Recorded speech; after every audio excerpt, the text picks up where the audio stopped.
Dole and Kemp, Gore and Lieberman, Kerry and Edwards, John McCain and Sarah Palin. Our third story tonight, today's losing losers, how they lost, and what follows their loss now that they have lost. Republican Vice President, embattled Alaska Governor Sarah Palin today was asked whether she helped cost McCain the presidency.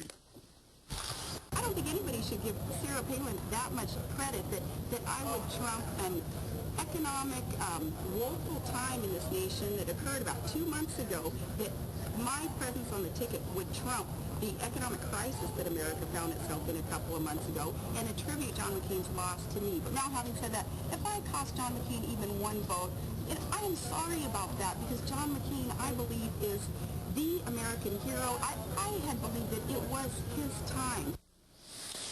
Is Palin getting too much credit for McCain's loss? An NBC Wall Street Journal Republican pollster reports that after last night's results, only 18% of Republicans surveyed want Governor Palin as the party's leader, and new details perhaps about why. Newsweek reporting that Neiman Marcus gate was worse than we knew, that McCain aides say Palin spent, quote, tens of thousands more than that 150,000 reported, including as much as 40,000 for the first dude's new duds. A Palin aide denied Newsweek's report that Palin had lower-level aides put her purchases on their own credit cards, saying, quote, Governor Palin was not directing staffers to put anything on their personal credit cards, and then astonishingly in the same sentence acknowledging, and anything that staffers put on their credit cards has been reimbursed.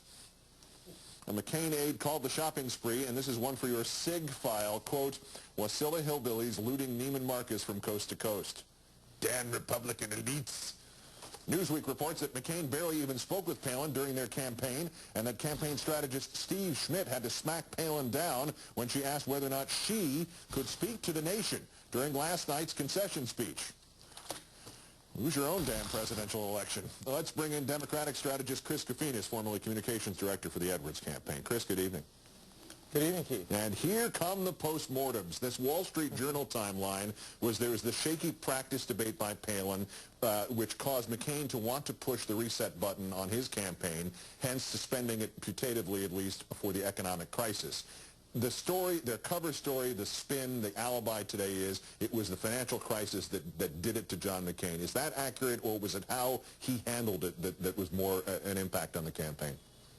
I think it was how he handled it. You can't control whether a crisis happens. Now, let's be frank, when an economic crisis of this magnitude happens, especially in this political climate, it was not going to help John McCain. But how they handled it exposed serious flaws in McCain's candidacy, and you kind of have to point to two big things. You know, the first was when he came out, and I think it's one of the statements that people are going to be looking at as really kind of a defining moment. When he came out and said the economy was fundamentally sound, it was so out of touch. He basically reinforced everything the Obama campaign had been saying for months. And the second thing is when they chose to suspend their campaign and take 24 hours to go from New York to D.C. and basically not lead on the issue, again, it just exposed that this was another political stunt instead of real leadership. And I think when you put those two events together, it just made people wonder, wait a second, does John McCain have the judgment and the crisis management skills to lead this country in a serious time? And I think what you saw on Tuesday night was voters said, no. Well, do you think Barack Obama could do a much better job? And Governor Palin's role in this. Now, this poll from about who Republicans want to lead them, Romney and Huckabee both finished ahead of her in that poll. If she does not say, you know, leave politics voluntarily or involuntarily in Alaska, she might stick around to be the slowest moving target imaginable for comedians and commentators. It would be like shooting moose from a chopper. What now for Sarah Palin? Well, you know, no candidate that I can think of has ever risen so fast and fallen so hard. But, you know, Sarah Palin has clearly gotten a taste of the limelight and clearly a taste for Neiman Marcus. I don't expect her to be going away anytime soon. In fact, you know, it's going to be like a bad comedy or a bad horror movie, depending on your perspective. She's going to be back, I would assume, in 2012. What she's probably going to go is back to Alaska, lay low for a while, then she's going to end up doing the fundraising conservative circuits, if you will, and then, you know, coming out and talking a little bit more substantially and gearing up for a race in 2012. But this is an amazing transformation.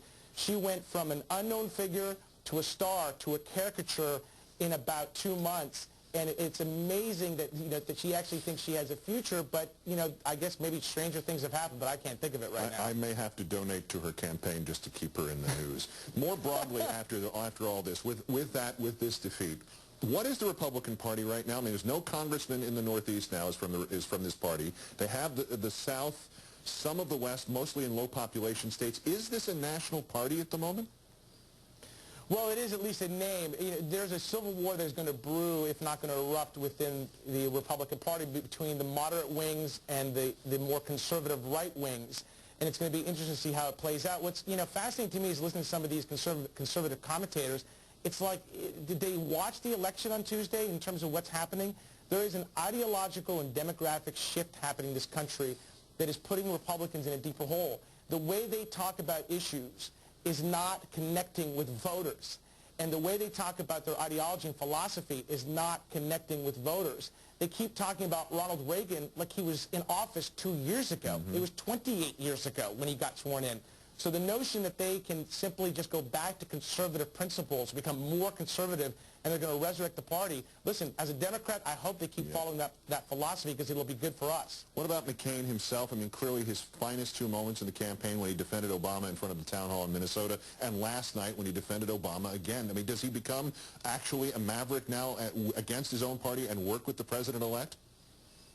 Well, I think you saw maybe an inkling of that last night. I thought it was a very gracious speech. And a very, very powerful speech, just emotionally, in terms of, understanding how historically significant it was that we were electing Barack Obama as the first African-American president.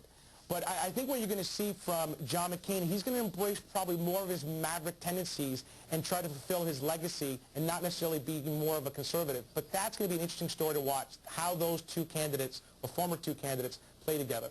Chris Kofinas, former communications director of the Edwards campaign. Thanks again, Chris. Thanks, Keith.